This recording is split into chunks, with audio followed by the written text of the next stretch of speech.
పెళ్ళి ఎందుకు కావాలి ఓ ప్రశ్న వేసుకోవాలి. పెళ్ళైన వాళ్ళు చెప్పాలి పెళ్ళి ఎందుకు కావాలో.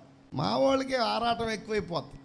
పెళ్ళి అనేటటువంటిది రెండు శరీరాల కలయికకు అవసరమైనటువంటి ఏర్పాటు అయితే కాదు.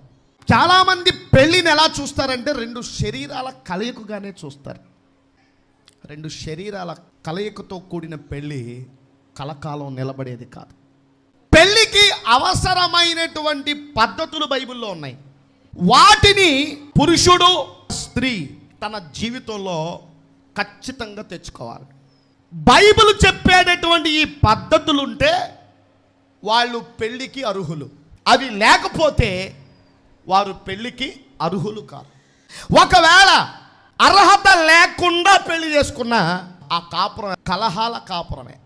ఆయన మీద ఆవిడకుండే అసంతృప్తి ఆవిడకుంటుంది, ఆయనకుండే అసంతృప్తి ఆయనకుంటుంది. ఇక కాదనలేక కొంతమంది కాపురాలు చేస్తూ ఉంటారు. తప్పదు అని చేసే కాపురాలు కొన్ని ఉంటాయి. కొన్ని కాపురాలు ఎలా ఉంటాయంటే జన్మ జన్మలకి నువ్వే నా భార్యవై ఉండాలి, నువ్వే నా భర్తవై ఉండాలన్న సంతృప్తితో చేసే కాపురాలు ఉంటాయి. అవి చాలా అరుదుగా ఉంటాయి. కాపురాల్లో ఇలాంటి సిచ్యువేషన్ ఎందుకు వస్తుంది అంటే పెళ్ళిలో ఉండదు ఇది, కాపురాలు మొదలు పెట్టాక మొదలవుతాయి. ఈ అసంతృప్తులు, అవమానాలు, రకరకాలైనటువంటి బాధలన్నీ కూడా అప్పుడే వస్తాయి.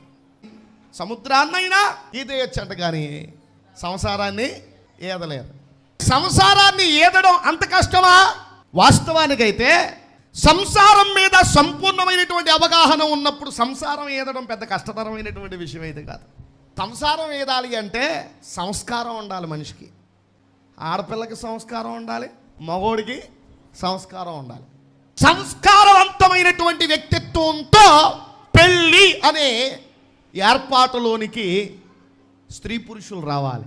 బైబిల్లో చెప్పబడినటువంటి మాటల్లో పురుషునికి దేవుడు చెప్పాడు పెళ్లిపెట్లు ఎక్కేటటువంటి వాడు భార్యను ఎలా చూసుకోవాలో, కుటుంబంలో ఎటువంటి వ్యక్తిత్వంతో తన జీవితాన్ని నిలుపుకోవాలో, మార్చుకోవాలో, కట్టుకోవాలో అనేటువంటి విషయాన్ని గురించి బైబిల్ చాలా స్పష్టంగా చెప్పింది.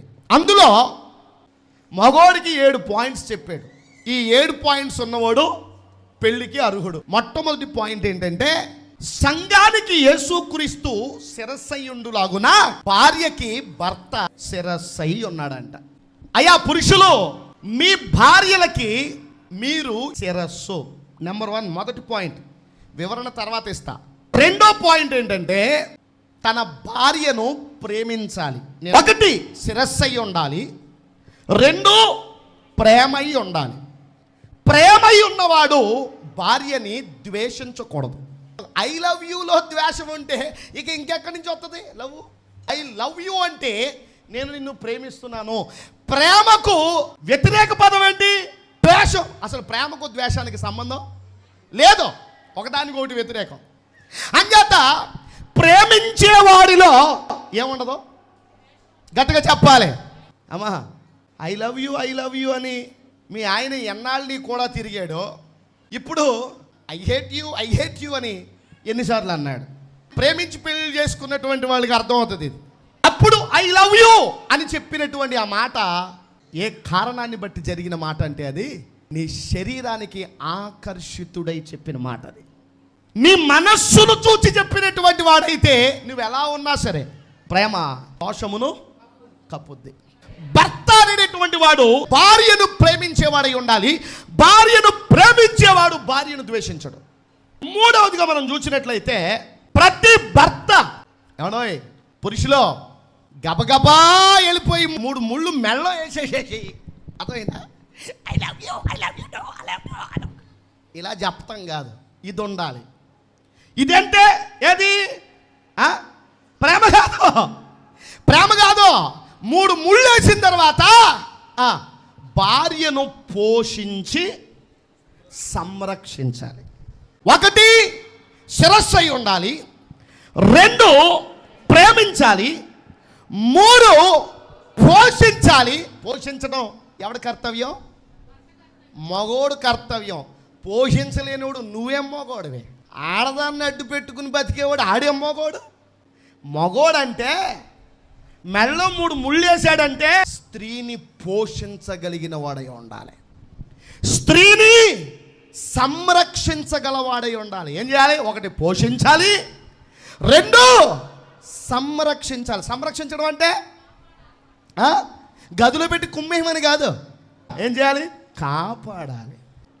ఆడవాళ్ళు కుమ్ముతున్నారంటే అందుకు కూడా కారణాలు ఉంటాయి.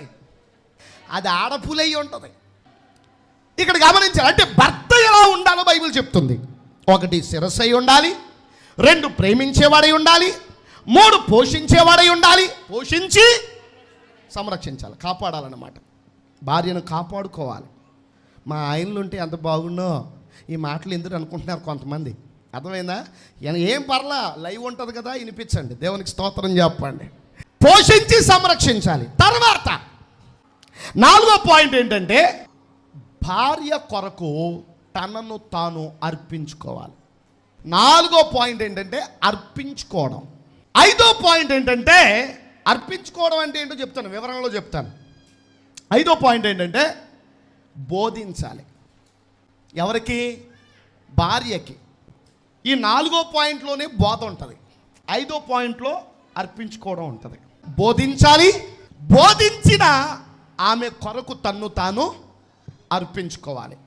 6వ పాయింట్ ఏంటంటే తన తల్లిని తండ్రిని విడిచి భార్యను హత్తి ఉండాలి. భార్యకి దూరంగా ఉండకూడదు. 7వ పాయింట్ ఏంటంటే సంసారానికి సంపూర్ణతనిచ్చేది వారిద్దరూ ఏక మనస్సై ఏక శరీరులై ఉంటారు. ఎప్పుడైతే హత్తి ఉంటారో అప్పుడు వాళ్ళు ఇద్దరుగా ఉండక ఒకటిగా ఉంటారట. సంసారంలో మగోడు జీవితంలో ఉండాల్సిన ఈ 7 ప్రాముఖ్యమైనటువంటి పాత్రలు పురుషునికి ఉండాలి.